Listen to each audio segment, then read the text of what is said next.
I have some short questions for macro video. Okay. And the first question is, are you the builder of your success? And what about the possibility that is already lying in your destiny blueprint? Am I the builder of my success? I believe that success is relative. In some circles, my work is very well known, and in some circles, my work is not known at all. To be honest, success has never been the goal for me. In the 1980s, I was working in the corporations, in the defense industry during the Cold War, the last years of the Cold War. And I had the opportunity to ask myself a question. And the question was simply this. I asked, if my life ended on one day and I could never come back to this world, would I feel complete with the life that I had lived up until that moment? And before I could even finish the question, the answer came from within me, and the answer was no, I would not feel complete. My next question is, what would it take to say yes? What would I need to do to feel complete? And that question is my compass. It's my internal compass for everything that I do every day. Excuse me. So I think less about success. What's important to me is that I'm able to share what I've come to understand about us, who we are, where we come from, our relationship to the world, how we work together, and how we solve our problems. It's important for me to share what I've come to understand, and in that way, I am closer to being able to say, yes, I feel complete with what I've done. I feel more complete now than I did in the 1980s, but I feel like there's still a lot of work to do. Thank you. Yeah, thank you. The second question is, others may think there is another way to avoid the ever-present opportunity, to awaken and to recognize the timeless awareness of the present moment. Would you please like to comment? There have been a lot of questions about this time, 2012, the changes in the world in the time of the awakening for humankind. And I have to be honest, for me, it was never about a precise date. It was about a window of time, a range of time. Our indigenous ancestors understood cycles, and they knew that in the years before and immediately after 2012, Earth would be in a very interesting place. The tilt, the angle, the wobble, the orbit of our planet in relationship to the sun.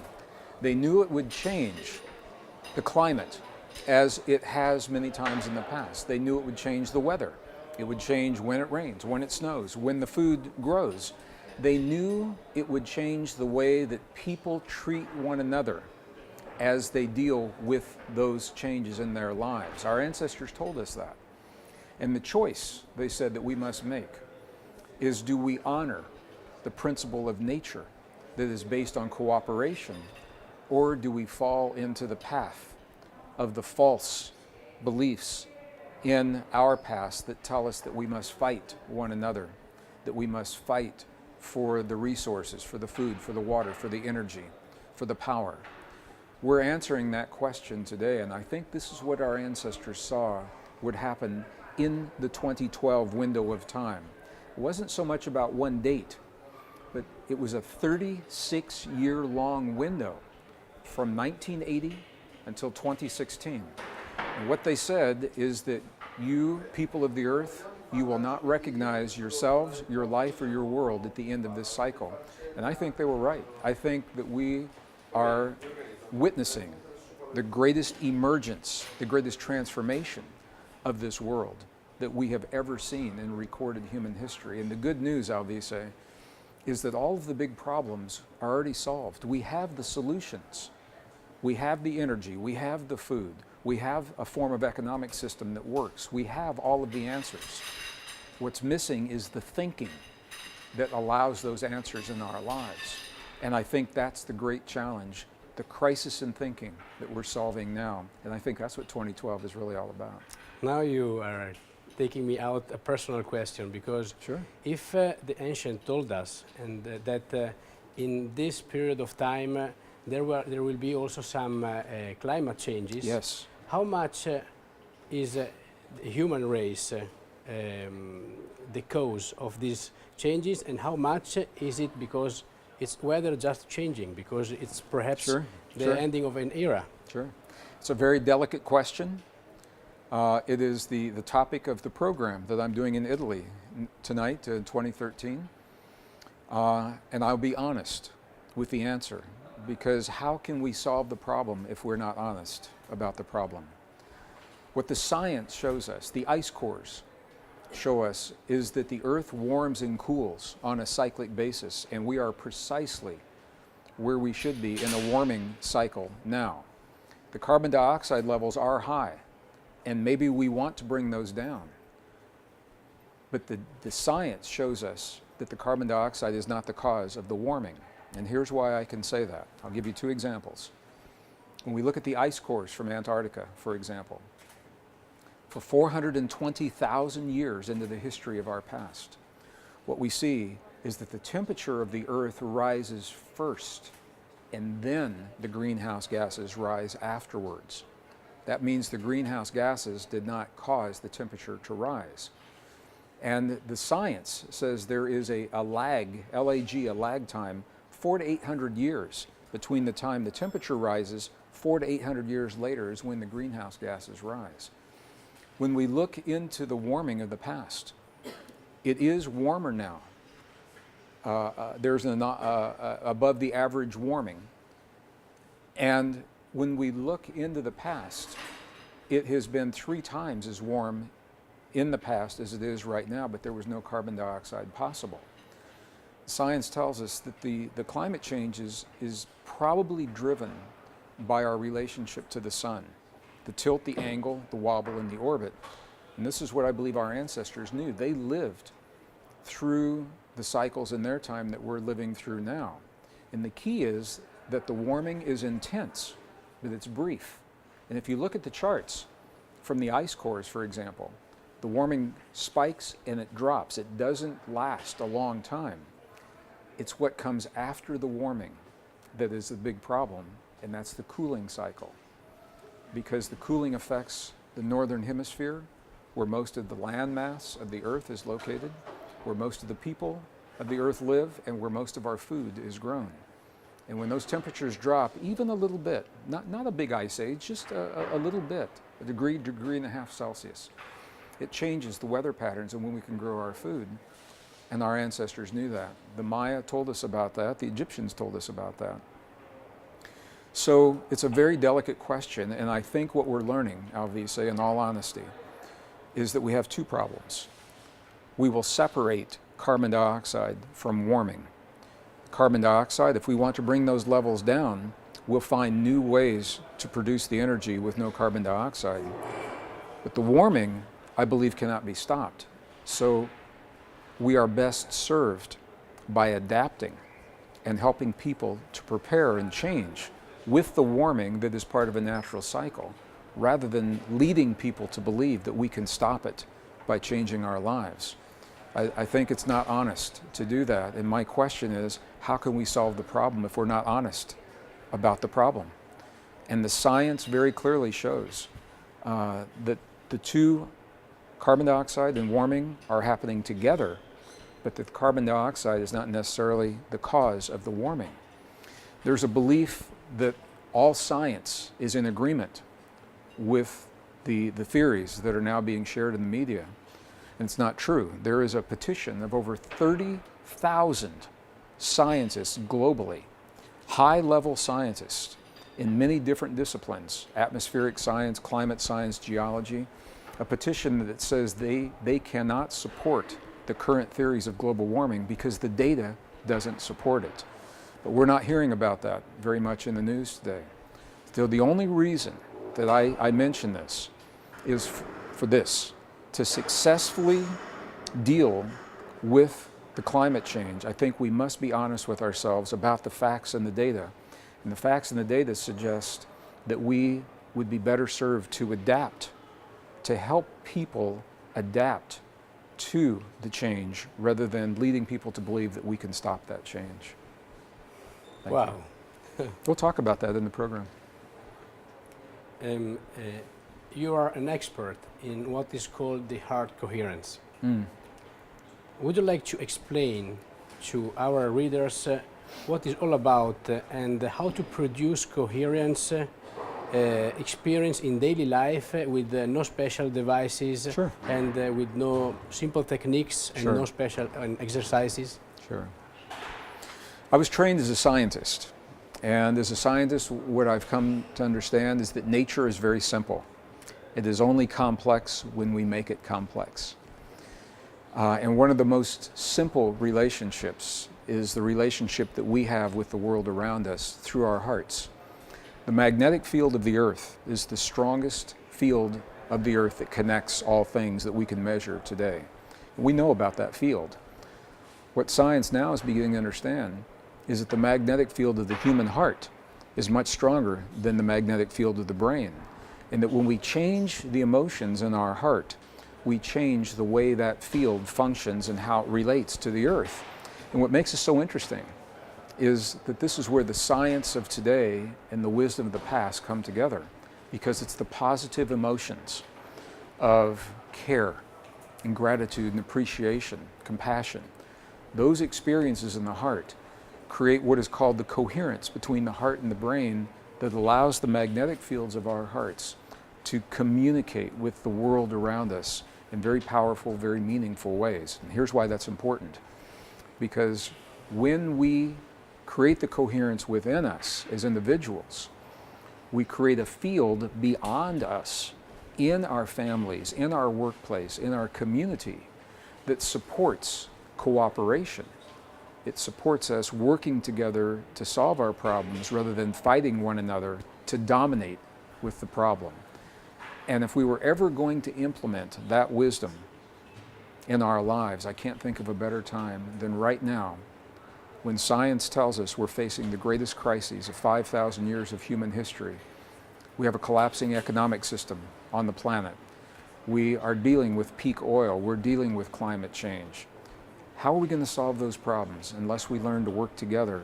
And I think this is the value, for me, of marrying the best science of today with the wisdom of our ancestors and allowing the two ways of knowing to merge into a wisdom that is greater than the science could be alone or than the spirituality can be alone. The spirituality gives us insights. The science tells us how things work. And you put those together and we have the evolutionary edge maybe that our ancestors didn't have. That's why I'm excited about this time in history. It's a good question. Thank you. The important thing is that we hear the truth from the scientists. This is the important thing, is to hear the truth from the science, but the rest of that statement is that we must keep science honest. Science is designed to be constantly updated. As new discoveries are made, we must incorporate those into the scientific story. That is the problem today. There's an old story in science, and there is a resistance to incorporating the new discoveries in the mainstream media, mainstream classrooms, mainstream textbooks, mainstream television documentaries. We're not sharing the new discoveries. And this is important because those new discoveries change the way we think about ourselves, and that changes the way we solve our problems. I think that when people understand the facts, they don't need to be told what to do.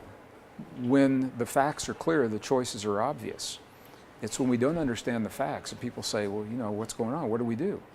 But when we understand the very simple facts of how we relate to the world around us, I think the choices that we need to make become very clear. And I think people are willing to work together and make those choices. I think they just need the information. It's my feeling. Thank you. Yeah, thank you. I have another short two questions.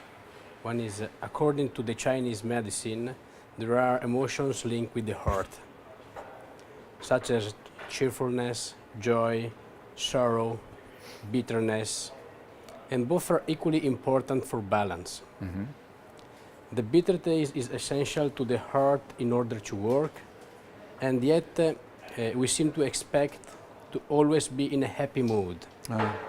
Is happiness so fashionable just because it sells better? Yeah, this is a question that people ask a lot. Are we supposed to always be happy? Is a negative emotion a bad thing? And the answer, what the science shows and what I've come to understand in my experience, is that the negative emotions are not harmful to have them briefly. When we have a negative emotion, it tells us that something needs our attention.